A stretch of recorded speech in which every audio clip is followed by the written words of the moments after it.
Renato Dias Martino, muito obrigado por estar aqui no programa, obrigado por ter vindo. O Renato Dias Martino, sem dúvida nenhuma, é conhecido teu, que me assiste, já trouxe o Renato aqui. Aliás, a última vez que o Renato esteve aqui foi na oportunidade da publicação do primeiro livro dele.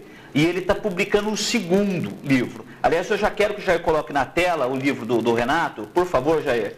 É, isso aí, Jair, que legal. Ah, lá, isso, ó, o livro do Renato. Primeiros passos rumo à psicanálise. Renato, bom dia, obrigado por ter vindo. Primeiros passos rumo à psicanálise. Agradecer. A quem você está, para quem você está escrevendo esse livro? Quero agradecer, né, para poder vir aqui fazer, lançar esse livro e poder dar um abraço no meu amigo tão querido, Luciano. Obrigado, Parenga, e o pessoal todo, né, e o pessoal todo que me recebe tão bem aqui na RPTV, né? Esse livro, o Luciano, assim, ele foi feito para os alunos, para os meus alunos, né? Tá. Logo na dedicatória, no começo, você vai ver que está escrito aí, ele foi feito para os meus alunos, né? Para aqueles que se dispõem a querer aprender o que é psicanálise. Ô Renato, olha só, tem na página 54 do teu livro, tem uma frase do Platão, que aliás eu acho que dialoga muito com o programa de ontem, né? A frase do Platão diz assim: o homem virtuoso se contenta em sonhar com o que o homem perverso realmente faz. O que essa frase significa? Luciano, essa é a base do pensamento psicanalítico em si, não é? É a capacidade de simbolizar, né? É a capacidade de ter um símbolo daquilo que é real dentro de você, né? E tendo essa capacidade de simbolizar, você dispensa o real sensório, o real pode ser constatado com os órgãos dos sentidos, não é? Até porque o real pode ser criminoso, o real pode ser macabro, né? Você tem essa questão. Justamente. Né? E ninguém pode te condenar por um pensamento. E o interessante, olha só, você que está nos acompanhando, meu amigo, o livro do Renato, o que eu achei muito bacana do livro é que, assim, primeiros passos rumo à psicanálise, e realmente são os primeiros passos rumo à psicanálise, porque o Renato vai explicar, e o Renato tem um texto muito gostoso. Quem lê o Renato, já acompanha ele no Facebook ou no blog Pensar-se a Si Mesmo, já conhece o estilo de texto do Renato. Então ele vai falar de conceitos duros, conceitos fortes, conceitos profundos da área de psicanálise, de maneira fácil, de maneira compreensível, inclusive para você que não é psicólogo, para você que não é um estudioso da psicologia, né, que queira entender essas coisas. Então você fala aqui, né, conceito de histeria, conceito de libido, inconsciente, conceito de reprimido, né, a coisa do consciente, do id, do ego, são todos termos. Eu vou falar uma coisa para você, amigo, ajuda muito a se pensar, né, Renato? Sem dúvida, sem dúvida. É um dos instrumentos, né, para que a gente possa conhecer áreas obscuras do nosso mundo interior, não é? A leitura, a informação. Né? Ô Renato, me diga uma coisa, essa coisa da capacidade de simbolizar, de fantasiar e não partir para viver a fantasia na concretude, que é o perverso, né, a segunda frase que você cita do Platão. Sim. Nós temos aqui uma questão que é a seguinte: nós estamos vivendo uma sociedade que é uma sociedade que impele a viver a fantasia de fato. Sim. Quais que são as consequências para o indivíduo e para a sociedade de uma maneira geral, a gente migrar para a ideia de que a fantasia não é uma coisa que você deva simbolizar, mas alguma coisa que você deve viver? Na realidade, assim, nós temos fases na vida, né, Luciano, que a gente realmente atua essas fantasias, né? Que a gente age dessa forma, né? Quando a gente pôde viver de uma maneira saudável e até certo ponto tranquila, essa atuação da imaginação, você pode ver as consequências que isso pode te trazer, né, dentro de um ambiente familiar, um ambiente saudável, seguro. Você faz ali a caca, né, que é atuar as fantasias sem pensá-la, né, e a partir dessa experiência você simboliza, não é? E quando você fica maiorzinho, você já não precisa mais ficar fazendo, né, essas coisas aí que são desagradáveis para o outro e para o eu frente ao outro. Né? Tá. Ô Renato, o que está acontecendo? Por exemplo, tem um elemento,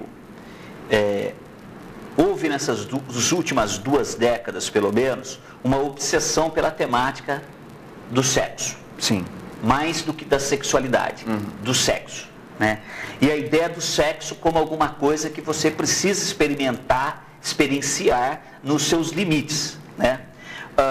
Ao ponto, né, da gente ver figuras tentando reproduzir dentro de casa, ou seja lá onde for, uma experiência sexual que até pouco tempo atrás eram experiências sexuais que você buscava lá no bordel, lá não sei na onde, tarará, tarará, tarará. E de repente parece que o sexo acabou virou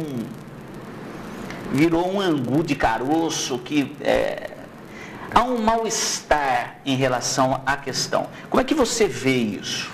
Luciano, assim, para que o sujeito possa desempenhar a sua vida sexual de maneira saudável, ele precisa ter antes suprido uns outros critérios, né, umas outras necessidades básicas, não é? Para que essas necessidades básicas não se confundam com a atuação sexual propriamente dita, não é? Porque senão isso aí é que vai gerar a perversão. Ao invés dele buscar o sexo propriamente dito, de maneira saudável, ele vai misturar essas outras carências anteriores que deveriam ter sido supridas, não é? Com essa busca sexual. E aí vira uma massa meio disforme, eu não sei o que eu estou querendo com o outro, se eu quero mamar, se eu quero mamar, eu não sei o que eu quero. Você quer dizer o seguinte, que muitas vezes a pessoa canaliza para o sexo sensações, sentimentos, energias que na verdade às vezes nem tem a ver com isso.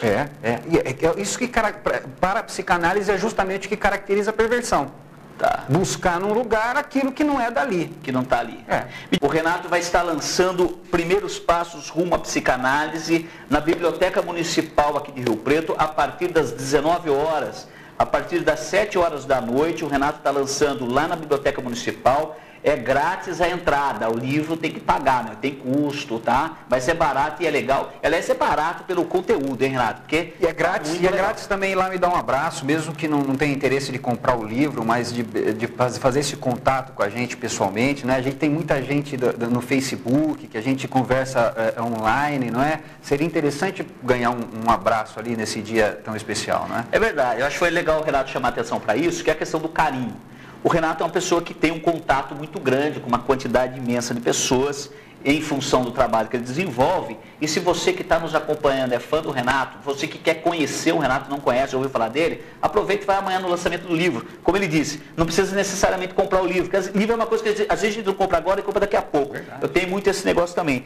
Renato, olha só, o Vinícius Cabral pelo Twitter. Vinícius, um abraço, obrigado pela audiência, obrigado por participar aqui com a gente, pelo carinho de enviar a tua pergunta. Ele está falando o seguinte: Renato, qual é a diferença entre psicólogo, psiquiatra e psicopedagoga? E a segunda parte da pergunta é a seguinte: desde quando uma psicopedagoga pode analisar? Para isso existe formação em psicanálise? Vamos lá então. A primeira pergunta é: diferença entre psicólogo, psiquiatra e psicopedagoga? Como é o nome É o Vinícius Cabral. Vinícius, olha só, vou tentar fazer um panorama do que você está dizendo. O primeiro profissional que você pergunta é psicólogo. Psicólogo é o estudioso da mente, o estudioso da psique humana, não é? E só, não é? Aquele que atua na clínica já é um psicoterapeuta ou um psicólogo clínico, não é?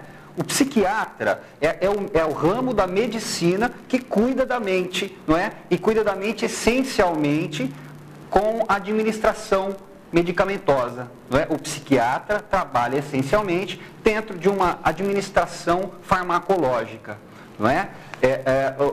O terceiro que você pergunta é psicopedagogo. O psicopedagogo é aquele profissional que vai estar dentro da perspectiva cognitiva, ou do conhecimento ou dos transtornos de aprendizado da criança, não é? É aquele que tem um olhar psicológico, mas focado na pedagogia do funcionamento dessa criança ou dessa pessoa que for submetida.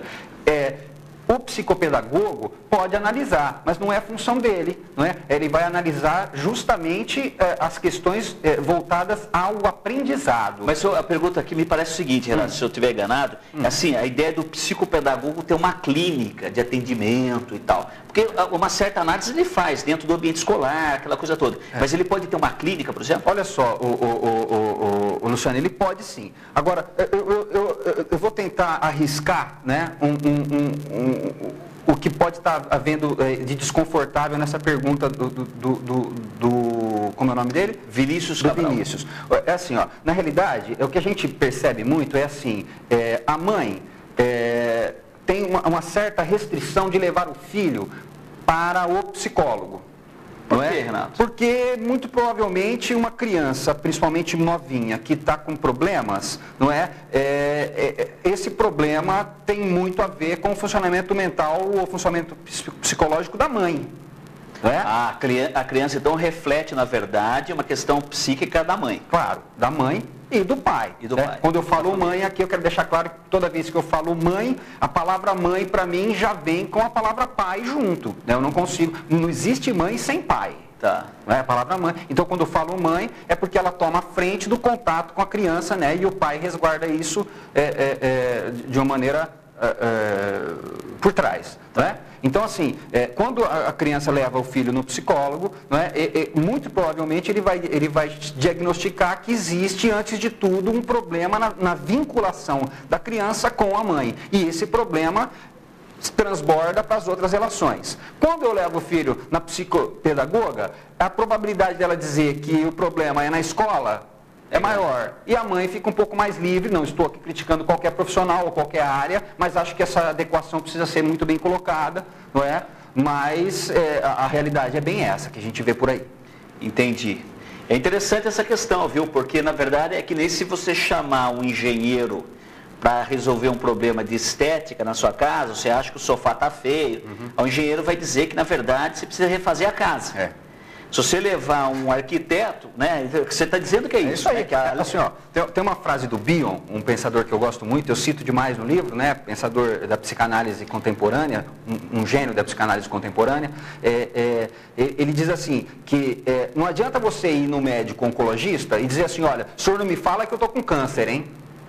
O senhor me fala tudo, mas não me fala que eu estou com câncer. Não é? O que ele pode fazer? O que o cara vai falar, né? Olha só, Antônio Carlos, obrigado pela audiência. O Antônio Carlos, pelo Twitter, está perguntando o seguinte, ô Renato. No terreno da psicanálise, o sujeito surra a mulher e os filhos, porque também foi surrado na infância?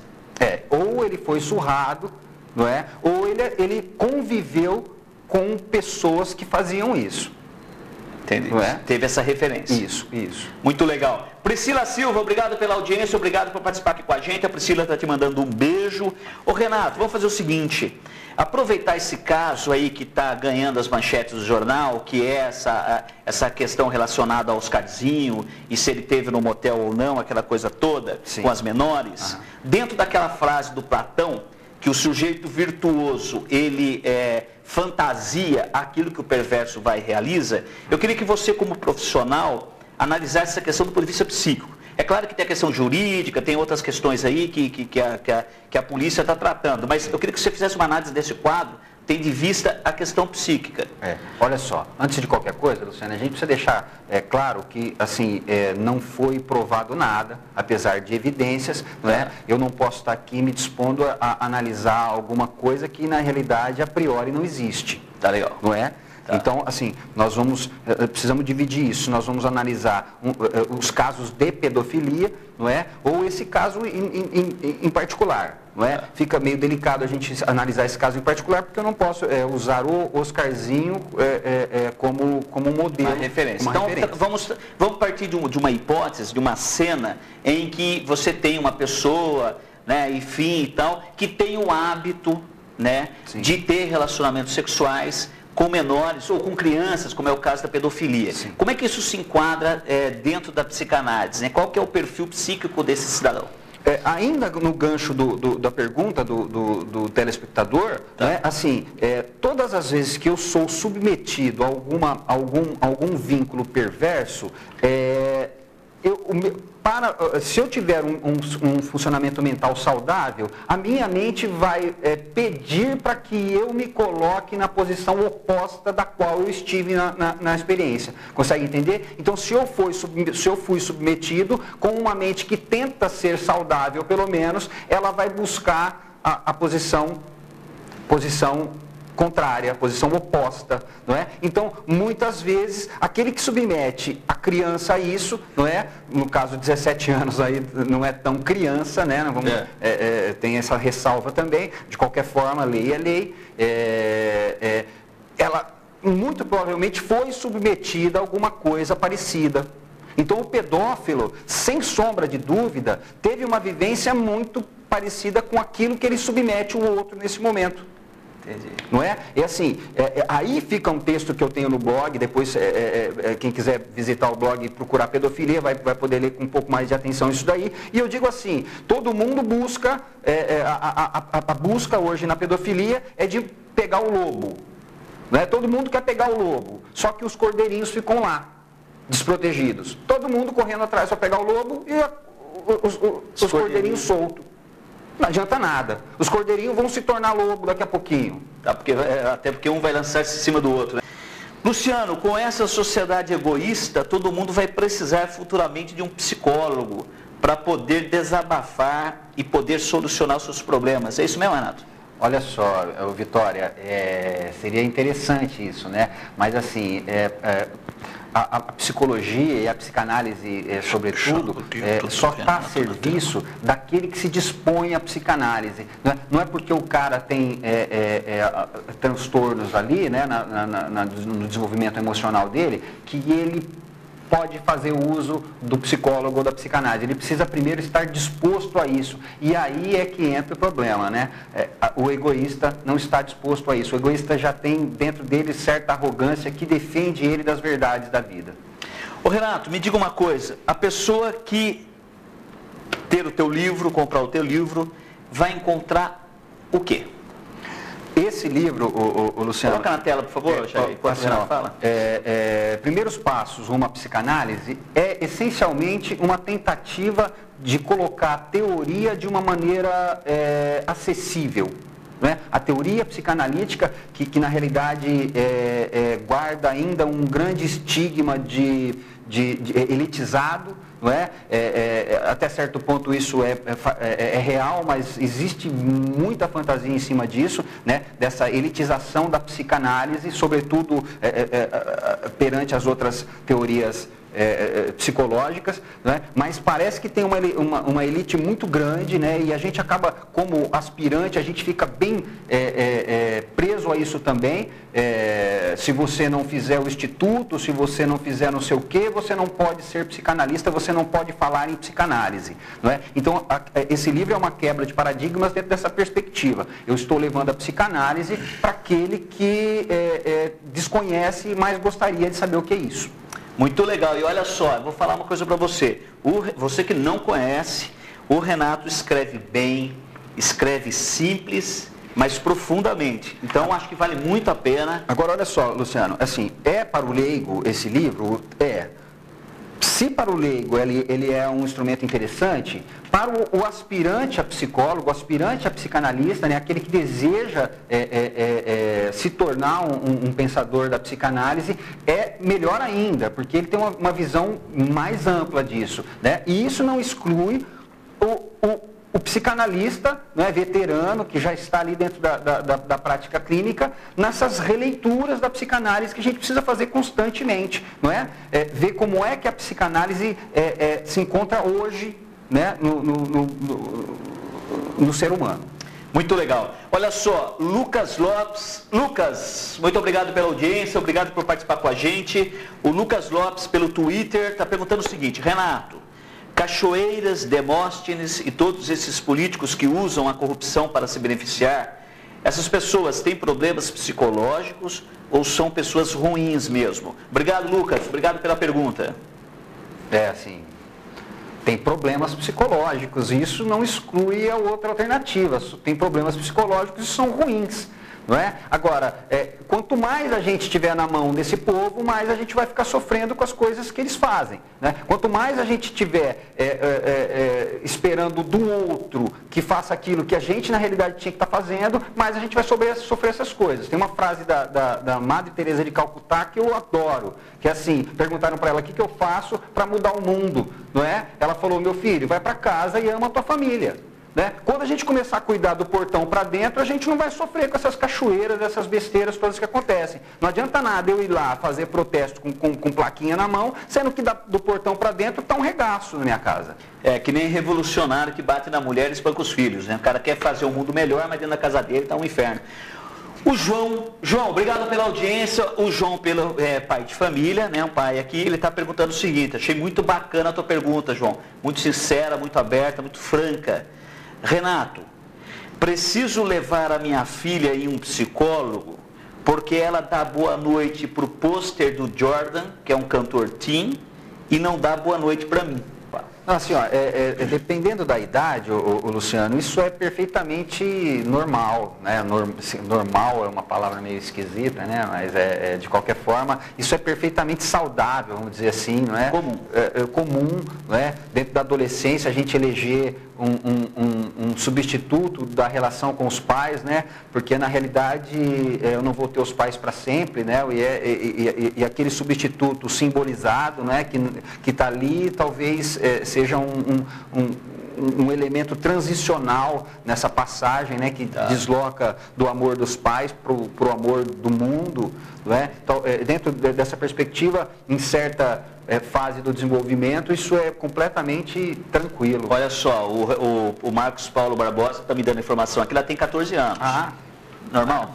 Maravilha, restart, não sei o que, né? São maravilhosos nessa possibilidade transitória, né? Ou transicional. No livro eu falo sobre um capítulo que trata justamente dessa ideia da transicionalidade, né? Introduzida por Winnicott, que é justamente essa coisa, essa tentativa de passar do amor dos pais para o amor do mundo, não é? Muito legal, então, João, fica tranquilo, fica em paz, normal, comum, como o Renato está colocando, né? Então não tem grilo nenhum. E olha só, nós temos gente na linha. Boa tarde, Daniel, de onde você fala?